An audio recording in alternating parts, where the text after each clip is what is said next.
Há no mundo uma raça de homens com instintos sagrados e luminosos, com divinas bondades do coração, com a inteligência serena e lúcida, cheia de dedicações profundas, de amor pelo trabalho e de adoração pelo bem, que sofrem, que se lamentam em vão. Estes homens são o povo, estes homens, sobre o peso e o calor do sol, transidos pelas chuvas, ruídos do frio, descalços, mal nutridos, lavram a terra.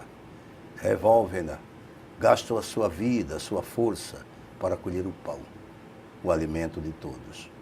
Estes homens são o povo e são os que nos alimentam.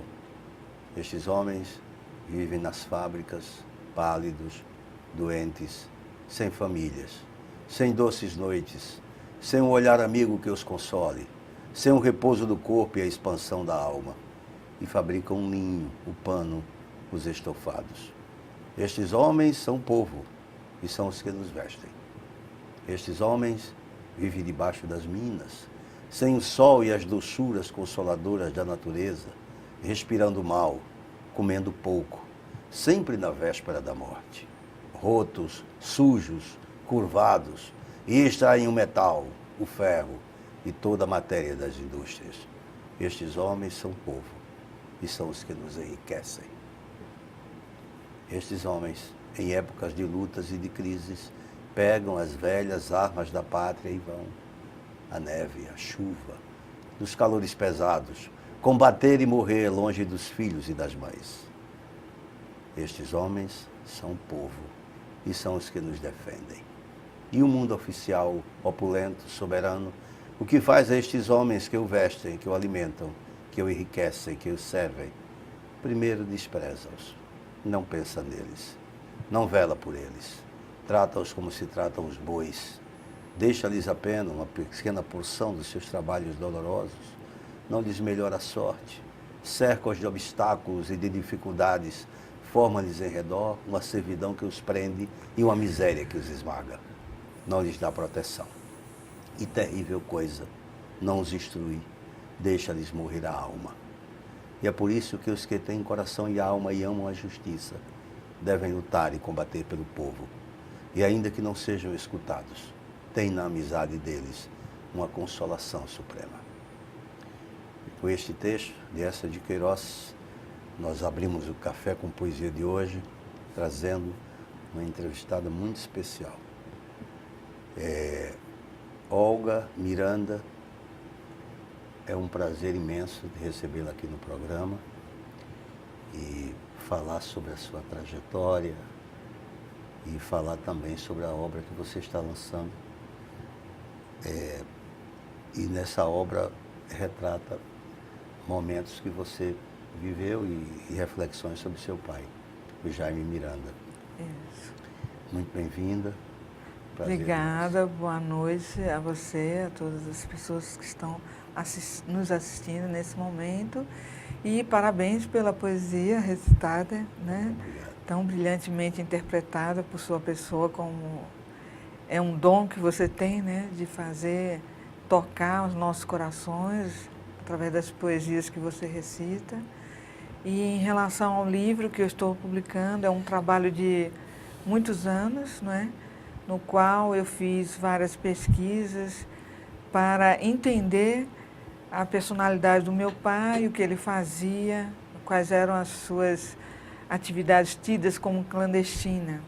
Porque aos 14 anos, o meu pai foi tido como desaparecido político, foi sequestrado no Rio de Janeiro em 1975, fevereiro de 1975.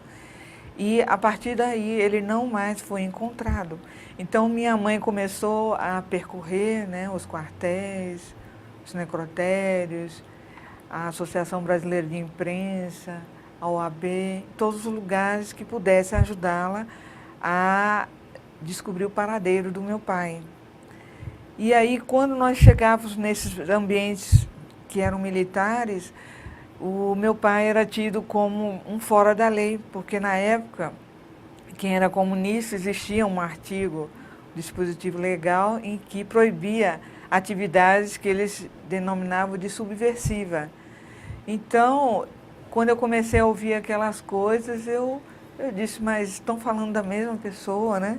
Porque éramos criados nos colégios, dentro da sistemática da ditadura, com um foco único para todos, né? Então, era amar a pátria, né? Louvar todos aqueles que eram defensores da pátria e contra os homens vermelhos. Existia uma massificação muito severa em relação ao comunismo e todos aqueles que professavam essa ideologia. E essa forma de tratar os comunistas não era compatível com a pessoa que eu conhecia, né? Que era o meu pai. Então, eu, como não sabia das atividades dele, fui começando a entender através desse processo de busca mesmo. Então, eu comecei a fazer esse trabalho quando eu tive condições psicológicas, porque passamos longos anos traumatizados em relação a esse processo, né?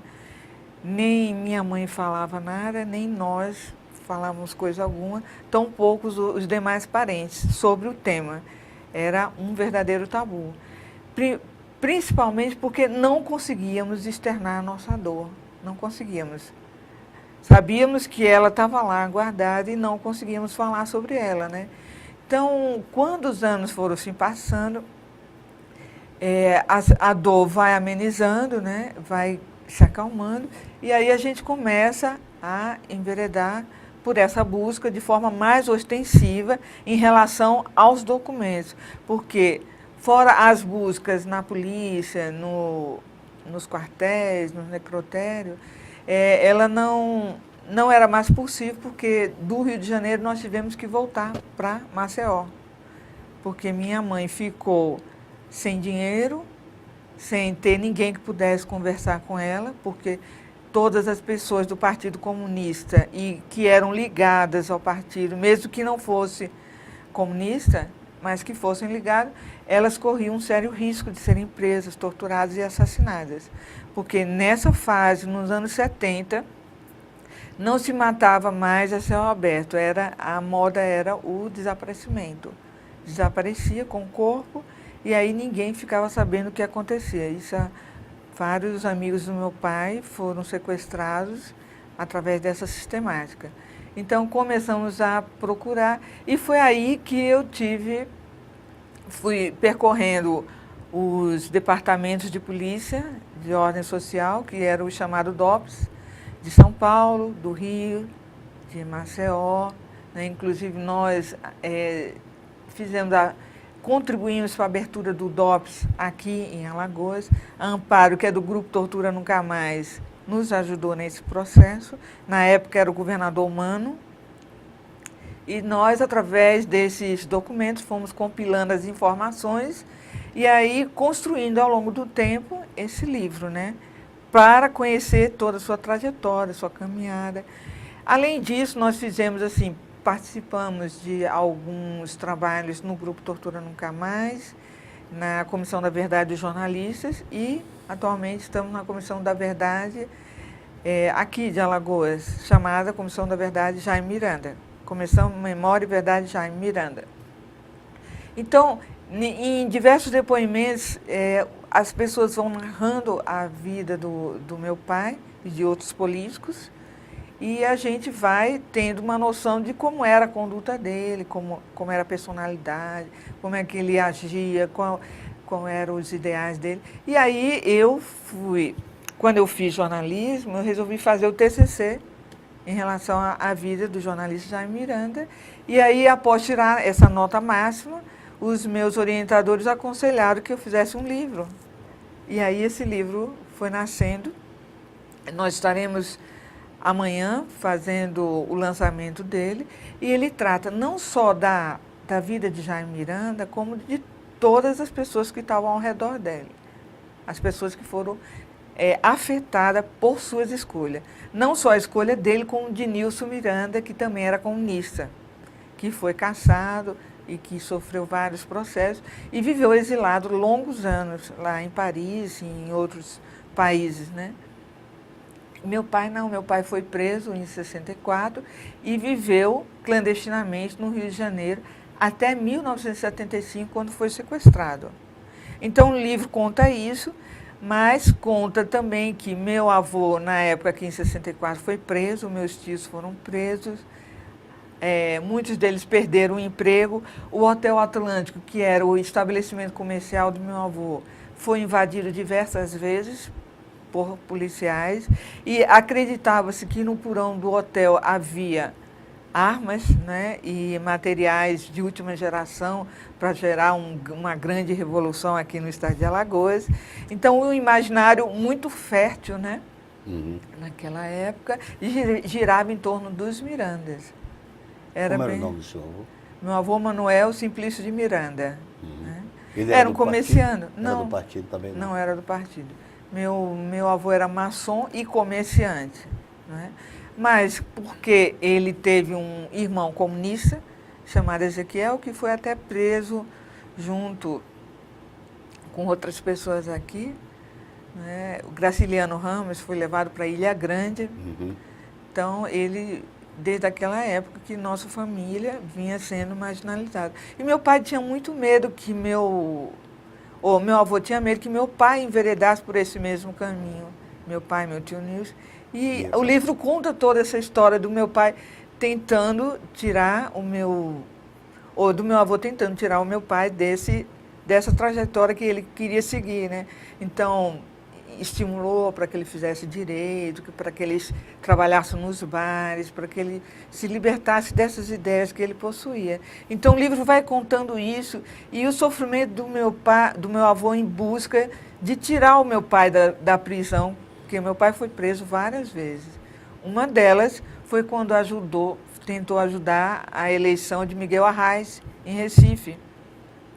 E também quando ele fez uma publicação num jornal, uma publicação acusando o Arnon de Mello, e aí o Arnon de Mello entrou com um processo de difamação contra ele, então ele foi preso em Recife, mas em razão da sua opção partidária, foi barbaramente torturado, né? E ficou 1 ano lá na cadeia.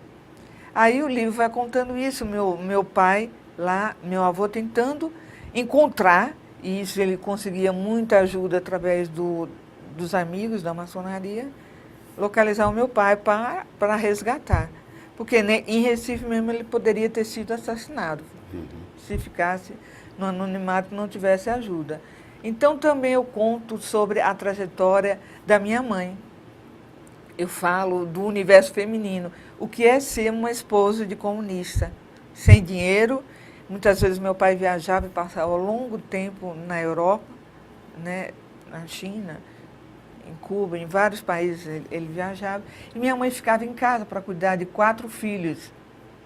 E não podia ter amigas, né, não podia, os parentes eram distantes. E ela vivia toda essa carga sozinha, caminhando sozinha, porque vivíamos em sistema de clandestinidade. Então o livro aborda esse viés feminino e feminista também, né? Como é que o homem também tratava as mulheres naquela época, e aí eu me reporto à minha avó, né? Porque o livro vem desde a minha avó, do meu avô, porque teve essa questão do meu tio-avô, que era também comunista. Mas o livro é fantástico e também é uma reflexão sobre um período da história do Brasil e da história de Alagoas, né? E gostaria que você relatasse mais minuciosamente isso depois do nosso intervalo que a gente vai fazer. Já já a gente retorna.